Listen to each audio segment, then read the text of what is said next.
ಆದ್ರೆ ಇವತ್ತು ನಮ್ಮ ಮುಂದೆ ಬಂದಿರತಕ್ಕಂತ ಯಕ್ಷ ಪ್ರಶ್ನೆ ಏನಪ್ಪಾ ಅಂದ್ರೆ, ಕಾಂಗ್ರೆಸ್ನ ಈ ಒಂದು ಆಡಳಿತದಲ್ಲಿ ಇವತ್ತು ಬೆಂಗಳೂರು ನಗರ ಸಂಪೂರ್ಣವಾಗಿ ಅಭಿವೃದ್ಧಿ ಅಂತಕ್ಕಂಥದ್ದು ಕುಸಿದು ಹೋಗಿದೆ. ಅಭಿವೃದ್ಧಿ ಅಂತಕ್ಕಂಥದ್ದು ಸಂಪೂರ್ಣ ಬೆಂಗಳೂರು ಅಂತಕ್ಕಂಥ ನಗರದಲ್ಲಿ ಬೆಂಗಳೂರಿನ ಜನತೆ ಅಭಿವೃದ್ಧಿಗೆ ವಂಚಿತರಾಗಿದ್ದಾರೆ. ಇವತ್ತು ಇದು ಕಾಂಗ್ರೆಸ್ನ ಏನು ಪಾಪ ಕುಮಾರಣ್ಣ ಅವರು ಬಿಬಿಎಂಪಿ ಅಂತಕ್ಕಂಥದ್ದನ್ನ ರಚನೆ ಮಾಡಿದ್ರು. ಇವತ್ತು ನಾವು ನೋಡ್ತಾ ಇದ್ದೇವೆ ಕಾಂಗ್ರೆಸ್ನವರ ಸಾಧನೆ ಏನಪ್ಪಾ ಅಂತ ಹೇಳಿದ್ರೆ, ಬಿಬಿಎಂಪಿ ಅಂತಕ್ಕಂಥದ್ದನ್ನ ಇವತ್ತು ಹೆಸರು ಬದಲಾವಣೆ ಮಾಡಿ GBA ಅಂತಕ್ಕಂಥದ್ದನ್ನ ಹೊಸದಾಗಿ ನೇಮಕಾತಿ ಮಾಡಿ ಘೋಷಣೆ ಮಾಡಿದ್ದಾರೆ. ಜಿ ಅಂದ್ರೆ ಏನಪ್ಪಾ ಅಂದ್ರೆ ಗಾರ್ಬೇಜ್, ಬಿ ಅಂದ್ರೆ ಏನಪ್ಪಾ ಅಂದ್ರೆ ಬ್ಯಾಡ್ ರೋಡ್ಸ್, ಎ ಅಂದ್ರೆ ಏನಪ್ಪಾ ಅಂದ್ರೆ ಎ ಖಾತೆ ಸ್ಕ್ಯಾಮ್. ಇದು ಕಾಂಗ್ರೆಸ್ನ ಈ ಆಡಳಿತದಲ್ಲಿ ಬೆಂಗಳೂರು ನಗರದ ಜನತೆಗೆ ಕೊಡ್ತಾ ಇರತಕ್ಕಂತ ಕೊಡುಗೆ. ಬೆಂಗಳೂರು ಅಂತಕ್ಕಂಥ ನಗರ ಇವತ್ತು ಇಡೀ ವಿಶ್ವದಲ್ಲೇ ಒಂದು ಗ್ಲೋಬಲ್ ರೆಕಗ್ನಿಷನ್ ಸಿಕ್ಕಿದೆ. ಆದ್ರೆ ಇಂಥ ಒಂದು ನಗರಕ್ಕೆ ನೀವು ಪಾಪ ಸರ್ಕಾರದವರು ಸಾಕಷ್ಟು ಗ್ಲೋಬಲ್ ಇನ್ವೆಸ್ಟರ್ ಮೀಟ್ಗಳನ್ನ ಕರೀತೀರಿ. ಆದ್ರೆ ಗ್ಲೋಬಲ್ ಇನ್ವೆಸ್ಟರ್ ಮೀಟ್ಗಳನ್ನ ಕೇವಲ ಕಾಟಾಚಾರಕ್ಕೆ ಕರೀತಕ್ಕಂಥದ್ದು, ಅವರಿಗೆ ಯಾವುದೇ ರೀತಿಯಾದಂತ ಇನ್ಫ್ರಾಸ್ಟ್ರಕ್ಚರ್ಗಳು, ಇವತ್ತೇನು ಮೂಲಭೂತ ಸೌಕರ್ಯಗಳು ಆ ಕಂಪನಿ ಬಂದು ಬೆಂಗಳೂರಿನಲ್ಲಿ ನೆಲೆಸಬೇಕು ಅಂತಕ್ಕಂಥದ್ದಾದ್ರೆ ಅವ್ರಿಗೆ ಇನ್ಫ್ರಾಸ್ಟ್ರಕ್ಚರ್ ನ ಪ್ರಾವಿಷನ್ ಮಾಡಬೇಕಾಗಿದೆ.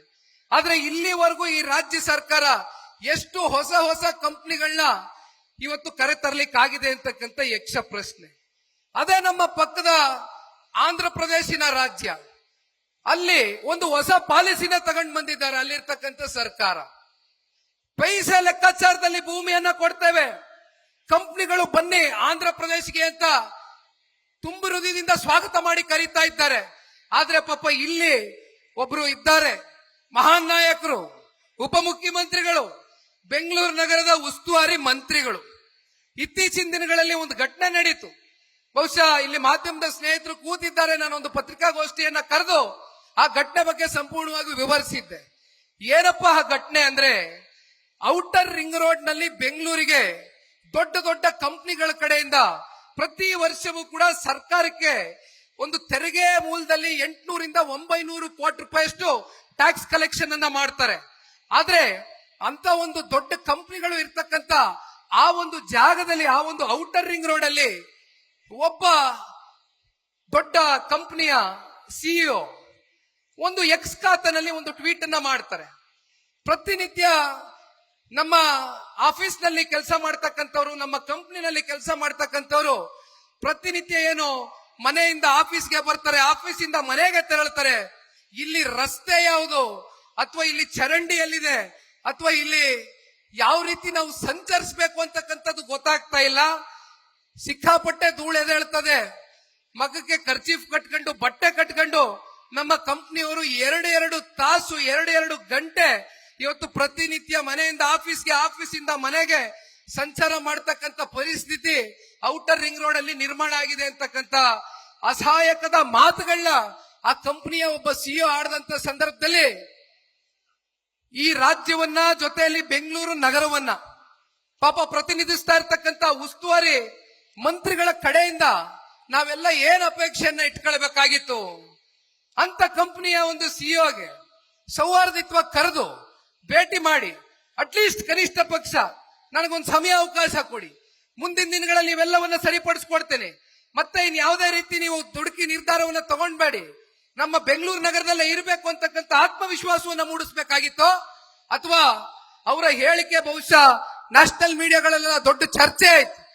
ಯಾವ ಒಂದು ಕಂಪ್ನಿ ಸಿಇಒ ಅವನ ಅಸಹಾಯಕತೆಯನ್ನ ಹೊರಗಾಕ್ತ, ಅವನನ್ನ ನೀ ಬೇಕಾದ್ರೆ ಈ ಬೆಂಗಳೂರು ನಗರದಲ್ಲಿ ಇದ್ರಷ್ಟು ಬಿಟ್ರಷ್ಟು ನೀನು ಹೋಗಬಹುದು, ನನಗೆ ಬ್ಲಾಕ್ ಮೇಲ್ ಅಂತಕ್ಕಂಥದ್ದು ನಡೆಯೋದಿಲ್ಲ ಅಂತಕ್ಕಂಥ ಧಮಕಿಯನ್ನ ಹಾಕಿ ದೌರ್ಜನ್ಯವನ್ನ ಎಸೆತಾ ಇರ್ತಕ್ಕಂಥ ಪಾಪ ನಮ್ಮ ಉಪಮುಖ್ಯಮಂತ್ರಿಗಳು. ಇದನ್ನೇ ನೋಡ್ತಾ ಕಾದು ಕುಳಿತಾ ಆಂಧ್ರ ಪ್ರದೇಶಿನ ಮುಖ್ಯಮಂತ್ರಿಗಳು ಚಂದ್ರಬಾಬು ನಾಯ್ಡು ಅವರ ಸುಪುತ್ರರು ಅವರು ಅದಕ್ಕೆ ಮತ್ತೆ ಮರು ಟ್ವೀಟ್ ಅನ್ನ ಮಾಡ್ತಾರೆ.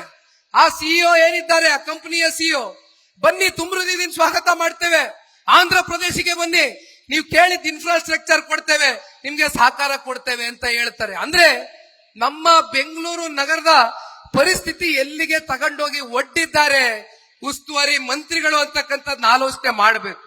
ಇನ್ನೊಂದು ಪಾಪ 3 ವರ್ಷದ ಹಿಂದೆ ಒಂದು ಮಾತು ಹೇಳಿದ್ರು, ಅದೆಂತದೋ ಸ್ಕೈಡೆಕ್ ಕಟ್ತೀನಿ ಅಂತ ಹೇಳಿದ್ರು 3 ವರ್ಷದ ಹಿಂದೆ.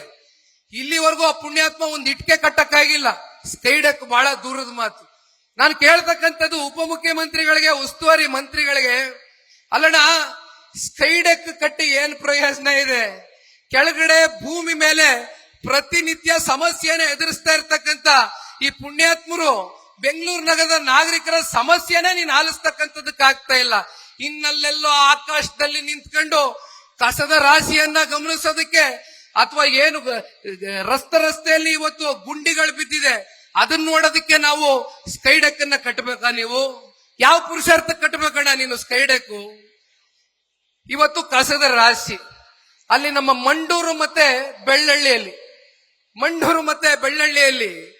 ಕಸದ ರಾಶಿಯ ಒಂದು ಸಮಸ್ಯೆ ಏನಿದೆ ಅದನ್ನ ಪ್ರತಿನಿತ್ಯ ನಿಮಗೆ ಗೊತ್ತಿದೆ. ಲಾರಿಗಳು ಬರ್ತಾರೆ ಮನೆ ಮುಂದೆ, ಆ ಕಸವನ್ನ ತೆಗೆದುಕೊಂಡು ಹೋಗ್ತಾರೆ. ಅದನ್ನ ವೈಜ್ಞಾನಿಕವಾಗಿ ಯಾವ ರೀತಿ ಅದನ್ನ ಸರಿಪಡಿಸಬೇಕು ಅಂತಕ್ಕಂಥ ಆಲೋಚನೆ ಇಲ್ಲ. ಇಲ್ಲಿ ಸರ್ಕಾರ ಒಂದ್ ಕಡೆ ಆ ಲಾರಿ ಮಾಲೀಕರ ಜೊತೆನಲ್ಲಿ ಅಡ್ಜಸ್ಟ್ಮೆಂಟ್ ಮಾಡ್ಕೊಂಡವ್ರೆ. ವಾರಕ್ಕೆ ಒಂದೇ ಸಲಿ ಲಾರಿ ನಿಮ್ ಮನೆ ಮುಂದೆ ಬರೋದು. ಇನ್ನೆಲ್ಲಿಂದ ಕಸ ವಿಲೇವಾರಿ ಮಾಡ್ತೀರಿ? ಇನ್ನೆಲ್ಲಿಂದ ವೈಜ್ಞಾನಿಕವಾಗಿ ಕಸವನ್ನ ಹೊರಗಡೆ ಹಾಕ್ತೀರಿ? ಇದನ್ನ ಮಾಡ್ಲಿಕ್ಕೆ ಆಗ್ತಾ ಇಲ್ಲ. ಅದರ ಬದಲಾಗಿ BSMWL ಆ ಕಡೆಯಿಂದ ಹೆಚ್ಚು ಕಮ್ಮಿ ಒಂದು ವರದಿ ಬಂದಿದೆ. ಕಳೆದ 6 ತಿಂಗಳಲ್ಲಿ ಹತ್ತತ್ರ 3,60,00,000 ರೂಪಾಯಿಯಷ್ಟು ಜನಗಳ ಮೇಲೆ ದಂಡ ಒದಿಸಿದ್ದೀರಿ. ಕಸ ವಿಲೇವಾರಿಯನ್ನ ಮಾಡ್ತಕ್ಕಂಥದ್ದು ಸರ್ಕಾರ ಮಾಡಬೇಕಾಗಿದೆ. ಜನ ಏನ್ ಮಾಡ್ತಾರೆ? ಅಂತಿಮವಾಗಿ ಅಲ್ಲಿ ಮಂಡೂರಲ್ಲಿ ಬೆಳ್ಳಳ್ಳಿಯಲ್ಲಿ ಪ್ರತಿಭಟನೆ ಮಾಡಿ ಜನ ಚೀಮಾರಿ ಹಾಕಿ ಓಡಿಸಿದ್ದಾರೆ ಆ ಲಾರಿ ಅವ್ರನ್ನ. ನ್ಯೂಸ್ ಫಸ್ಟ್ ನಿರ್ಭೀತಿಯಿಂದ ನಿಮ್ಮ ಪರವಾಗಿ.